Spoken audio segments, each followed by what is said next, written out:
addressing press here. I am talking to worshippers. So please excuse me and don't be in front of worshippers. This is an altar. Please extend. Thank you very much. All of you in your respective titles, I welcome you to this holy place of Rubaga Cathedral. Thank you for coming to join the family of Dr. Kizza Besigye in prayer for Dr. Kizza Besigye, a prisoner, and to pray for all prisoners and the sick. This is the intention of the Mass that we were to have here today. I'm standing in a holy place. We requested to come to a holy place to pray for a man who is in prison almost 1 year and 4 months, and many others also in prison, some for even up to 15 years. We came to bring the pain of the families of those loved ones who are held in prison or who have disappeared. We came to bring them to the Lord and to bring their pain before the Lord. We came with gifts. We have many gifts that we are going to put here at the offertory. My friends, I'm here to tell you that while we came in peace and to bring our pain and to pray, that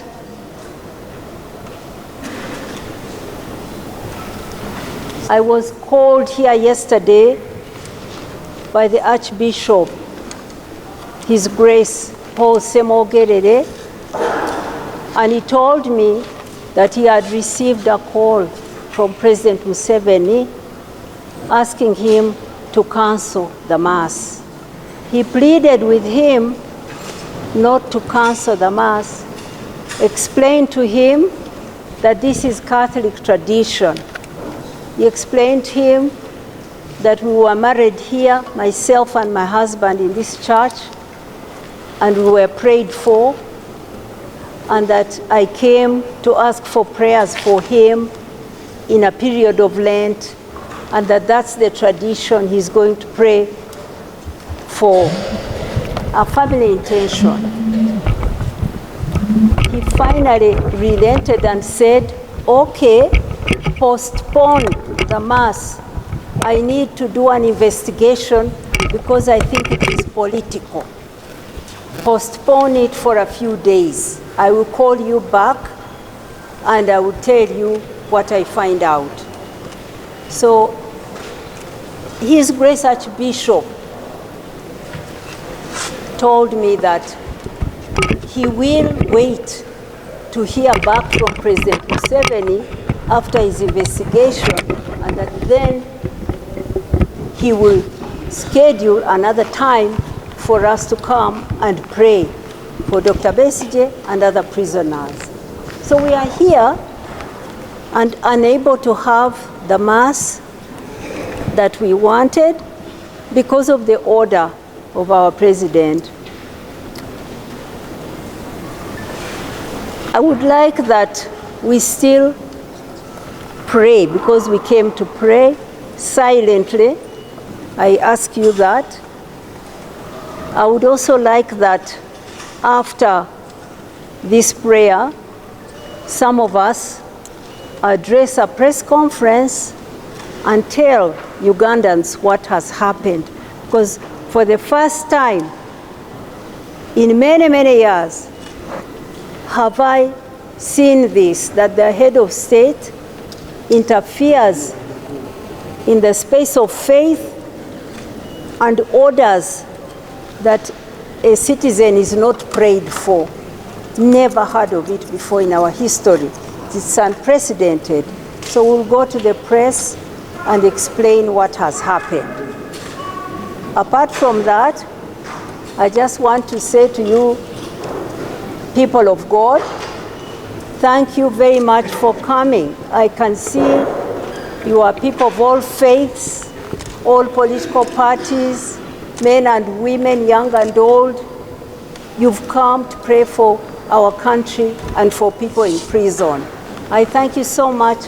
I don't have much else to say, but to ask that if there's a priest among us, to lead us in a prayer. We silently bow our heads, we pray, and we exit this holy space. Do we have a priest who happens to be here who can lead us in a prayer? There is? To come forward and pray.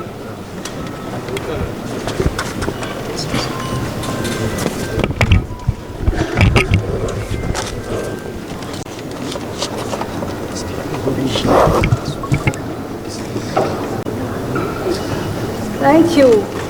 We do not have a Catholic priest here who can lead us in a prayer. But I was baptized, had First Holy Communion, was confirmed, was married, have all the sacraments. So I'm going to lead us in a prayer. Is that okay? Yes, it's okay. All right, let's bow our heads in prayer. Dear Lord, we pray for Dr. Kiza Besigye, whom we gather here to pray for. We place him in your hands. We pray for justice for him.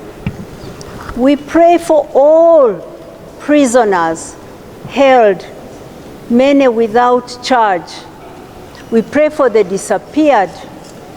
God, we pray for justice for them. We pray that you protect them, you give them health, you keep them alive until the day they get their freedom. God, we pray for their families. Many of them have lost the breadwinner, children not in school, food not there because the breadwinner has been arrested and has been disappeared. God, we place those families in your hands.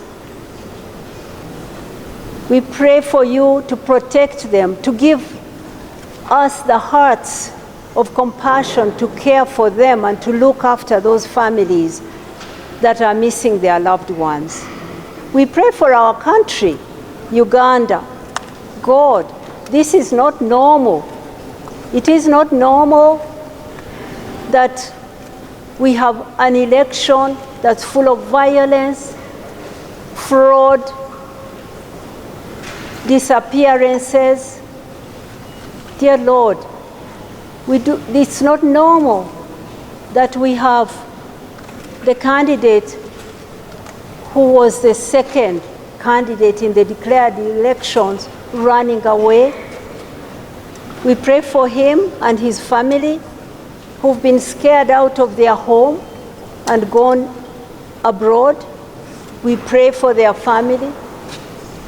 God, we pray this country returns to peace and stability and fairness.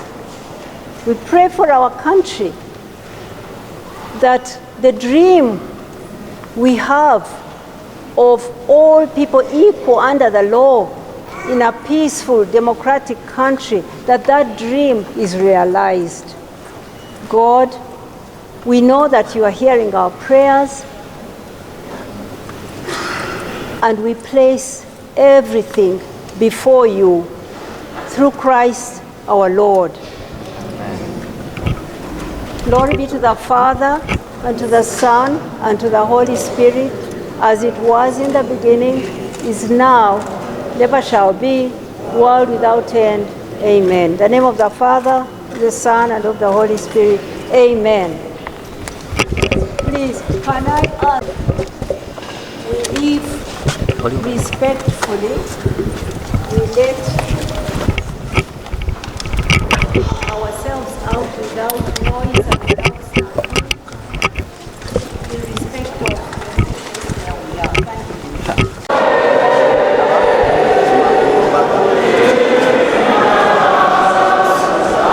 Someday, deep in our heart.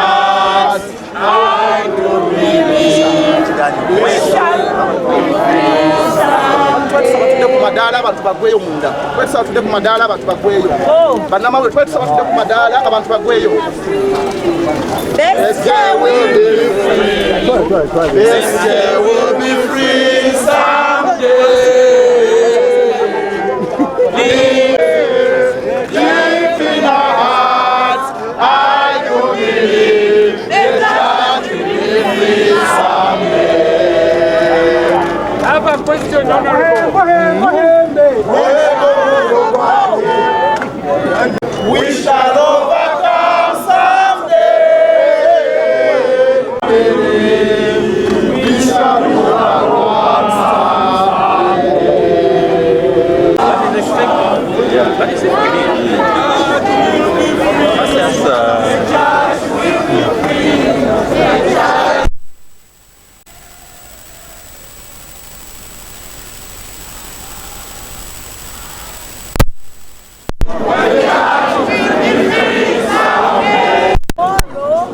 He's going to be in court, high court. Let me ask his lawyer to tell you what is happening tomorrow. We have Senior Counsel Martha Karua from Nairobi. She will let you know what's going to happen in court tomorrow. What we are having in court tomorrow is case conferencing, which means that the judge will give directions when the hearing will start and how it will go. And during that conferencing, the defense team will make whatever application they feel is necessary. So that's what we'll be doing tomorrow at 11 a.m. So you're welcome to the court. Tubaznyo mu byafaayo by'omusango guno. So tubasaba mwenna mugweyo enkya mugwere ku kooti tulabe nti omuzira waffe Dr. Besigye alondoolwa.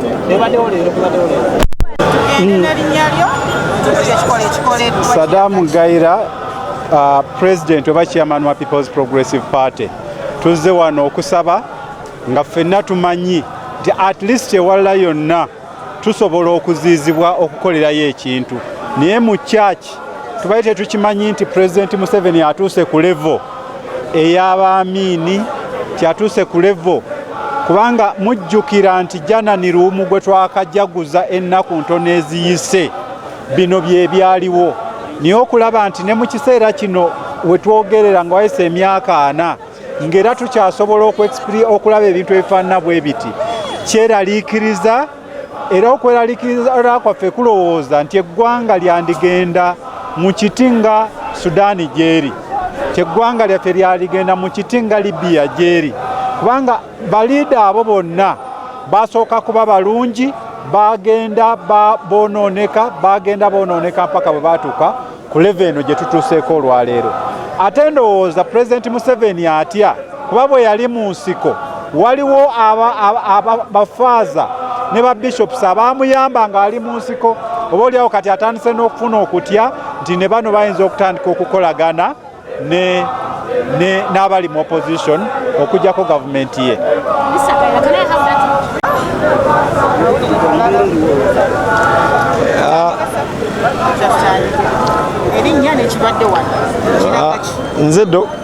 Yes, my man, how are you?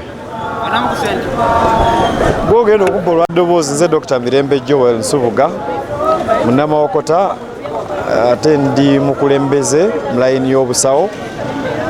Olwaleero tuzze wano okwegatta oba okusabira muganda waffe musawo munnaffe retired Dr. Kanokiza Besigye, naye nga si musawo kyokka, mukulembeze ow'enjawulo mu ggwanga ng'abadde mu nkomyo ku misango egitategeerekeka, ng'ate ekyenjawulo ffe ng'abasawo obulamu bwe buzze bufuna takisi ez'enjawulo nga tafuna bujjanjabi bumala ye nga ye obumumatiza ng'omuntu. Naffe ng'abasawo tulondoola ebyobufuzi ebigenda maaso mu ggwanga. Tulabye mutabani w'omukulembeze ng'ajja ayogera okutta Dr. Kiza Besigye. Mu Uganda amateeka ga Uganda ne mu busawo ekyo kiba tocha, so okwo kutulugunya. So Jeno Muhoozi atulugunya Dr. Kiza Besigye, atulugunya abantu be, atulugunya mukyala we n'ebintu ebirala bwe bityo. So olwaleero tuzze tusabe osanga omutonzi anaddamu essaala zaffe naye embeera eriwo mbi nnyo nti tugenza otuuka ng'ate n'okukuŋŋaana obukuŋŋaanyi nga tetulina kisi tetulina buzibu bwonna tukoole omutonzi kugaaniddwa pulezidenti w'eggwanga. Ekikolwa kino kiraga ekisooka nti bannansi tetukyalina ddembe lyaffe n'eryokusinza litugiddwako. Bwe tuba tugiddwako eryokusinza kitegeeza n'eryokukola ebirala byonna likoze ki ligiddwako. Omuntu omu yasalawo oba tunassa oba tetusse.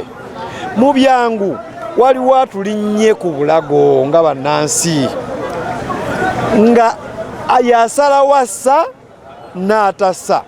Kino kye bakoze kiraga nti kati President Museveni ne famire be basalawo oba onoolya emmere oba toolye, be basalawo oba onoogenda ku kyaki oba toogende.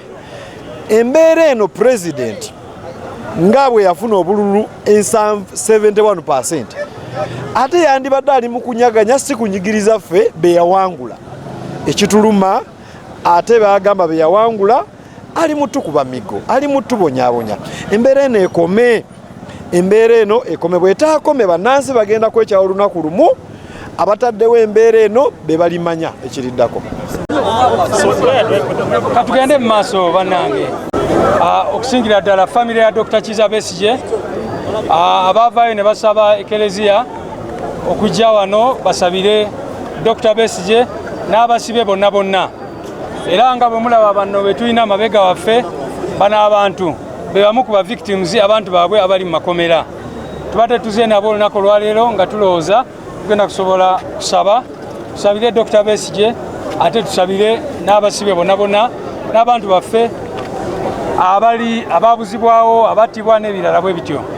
Kyanaku nnyo General Museveni yawadde instructions ze muwulidde ekintu eky'obuswavu ennyo tukivumirira nese kuvumirira yenna naye tulowooza nti bannayuganda bonna bategedde eggwanga lyaffe we liri we twogerera.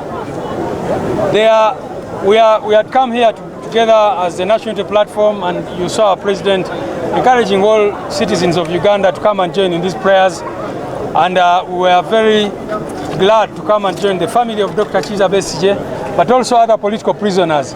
The families you see here, most of them are families of political prisoners belonging to different political parties, because this is not about political parties, it's about humanity, it's about freedom, it's about human rights and democracy. So we condemn what General Museveni has done. He interfered with the judiciary, he has interfered with parliament, he has interfered with all institutions. But to see that he has now decided to interfere with the church, it is the most shameless thing. And we believe that the church that he's trying to interfere with, it's God will fight these battles. And so that is our hope and faith that Uganda will be free. Thank you very much. People power, our power.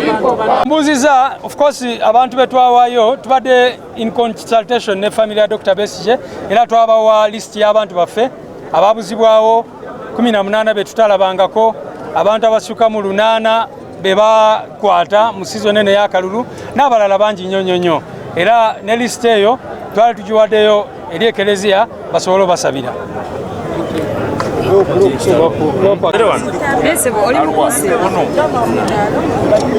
Okay, muli lede. Oli mukuzibikira ne bali abali kukwata. Kiri sede.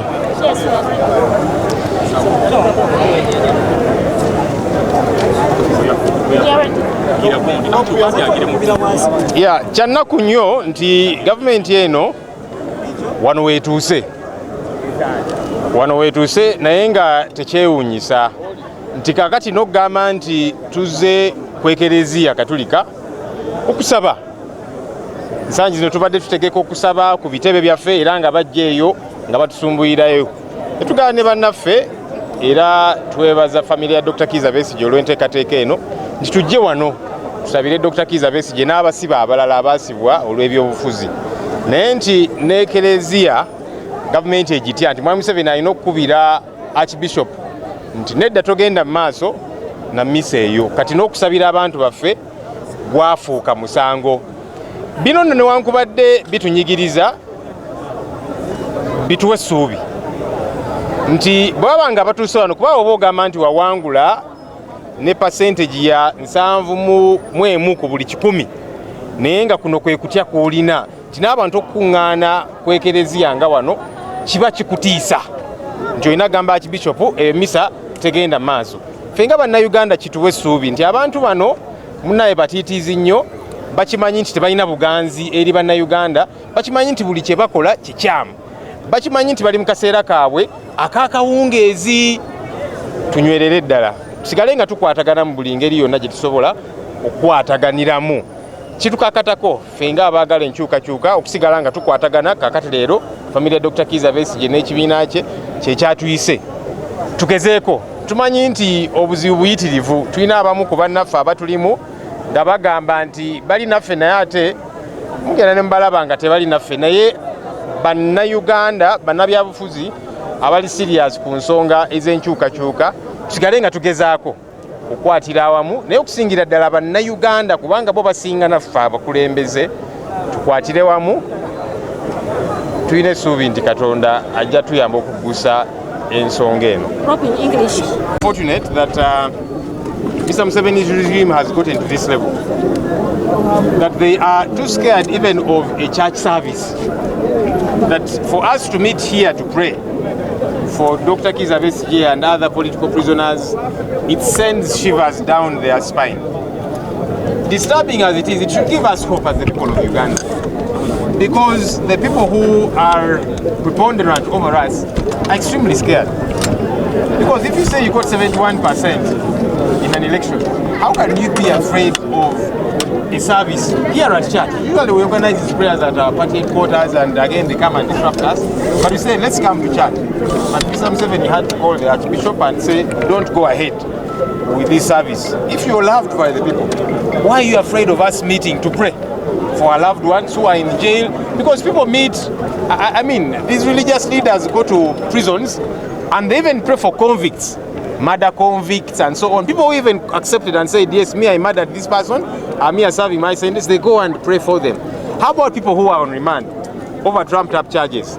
So this gives us hope, even though it is disturbing. Let's keep the pace up. Let's keep doing all that we can. These people are in the evening of their time. That's why they're doing all these shameless things. I request Mama to say something very quickly. Maybe I have to take one of My name is Jacqueline Jolet Kamushaba, the Deputy President for NUP in charge of Western Uganda. I must say I'm so disappointed in Museveni because I came to pray for a fellow prisoner because my experience is fresh over trumped up charges. So I felt I would be there in church, attend service, and really continue to speak to God about the experiences that we have in prison, even when we are 100% sure that we are innocent. But it's so absurd that the president gave an order, we keep hearing orders from above, and now they have reached the church. I think as individuals we need to pray, even in our rooms, even in our sitting rooms, even when we sit in taxis or even at our workplaces. It's time to surrender to God. Biblically, we have a fellow whose heart was hardened, but it was hardened so that the deliverance of the Lord could be evidenced. Brothers and sisters, this is the time for us to witness the deliverance of the Lord coming soon. We shall overcome. Thank you. Kulwange envumirira kino ekigenze mu maaso kiragirira bulungi nti Uganda yawambibwa okulaba nti n'ekkanisa liri balitukkiriza nti ebitongole ebirala bikwatibwe nga palamenti, judiciary n'ebirala. Ne kati essaawa zino Museveni alinnye asise ne kutuuka ne makanisa makereziya nago takyagala owoleza kale yeefudde paapa owa Uganda. Kino tekikoze bulungi era nkivumirira era nsaba abakulembeze bonna bekikwatako banne muweereza abantu si kuweereza muntu omu. Abantu bayitu babadde bazze wano nga bazze kusabira basibe baffe bantu baffe abali makomya n'abalwadde naye omuntu omu n'agaana yes ye president naye ebya church bya church bitekeka bitamulange by'ekkanisa n'ebyekereziya so sikuwamba buli kintu nga bwe wamba birala byonna abyogedde bwetenze Isaac Atomusange. okusabira abali mu makomera kiraga kyeri eggwanga. Okusooka ekikolwa ekyokusabira abasibe naddala abali mu mbeera nga Dr. Besigye mwali aleme kutuuka ku ky'omusajja w'e Russia Navalny kye yatuuka kati nga ndaba omuntu yenna alaba olaba nti kyetugenzeeko kubanga kigasa kino okumuta oluusi ng'ate omaze okuggala obulamu bwe. Kyamakulu kya Bwakatonda ate era kisaanidde n'okuteekwa tukola ki kiteekwa. Naye kibadde wano kyekyo kye twayogera nga ndi n'omusibe Dr. Kizza Besigye ku misango ebiri egikyagenda mu maaso ne mu kkooti nti eggwanga lino liri mu buwambe oba lirina ekiwambansi liri mu kiwambansi ekiri deep pervasive ate nga kiri expansive nti eggwanga lino liri mu kiwambansi oba capture erina emirandira oba bagira batemera emirandira egisse wansi kibunye kisaasaanye era kibuutikidde ekiwambansi. Kati olwaliro bw'olaba ekibadde wano totegedde atategedde leero kati kyekiseera abantu okumanya nti eggwanga lyaffe lyagenda dda. Naye ekyokubiri ke kaseera buli munnayuganda alina okwekuba mu kifuba okuva kwakulembera okutuuka ku munnabyabufuzi okwekoona ku munnaddiini ffenna okukwatiza awamu okujja eggwanga gye lyakola ki gye lyagwa okuva ku pulezidenti okutuuka kwasembayo twekube mu kifuba. Era olwaliro nze singa mbadde na mukisa gulaba Katonda wange era ne lwe ndimulaba nja kumusaba fayiro yange eyandisoose ku mmeeza nga nzigyeko okunsonyiwa ebibi byange nsaba kumusaba to expand fayiro eno kanyogere mu lunabudde to expand this file from the record okuwamba space eri sacrosanct sacrilego kubanga eno space ya Bwakatonda eno space yaki ya Bwakatonda eno eba sacrilego twako mugiraba ku mirembe gya bebayita the barbarians abaalumba space y'Obwakatonda okugisaanyaawo nga beekwasa kimu nti kereziya yalinamu ensobi bweba yalina ensobi tebwali buvunanyizibwa bwoyo ate kakati olwaliro awatalina nsobi gw'olumba otya eyo space divine space ey'Obwakatonda walamulira ensi wabudabudira ensi wajjanjabira emyoyo gy'abatondebwa.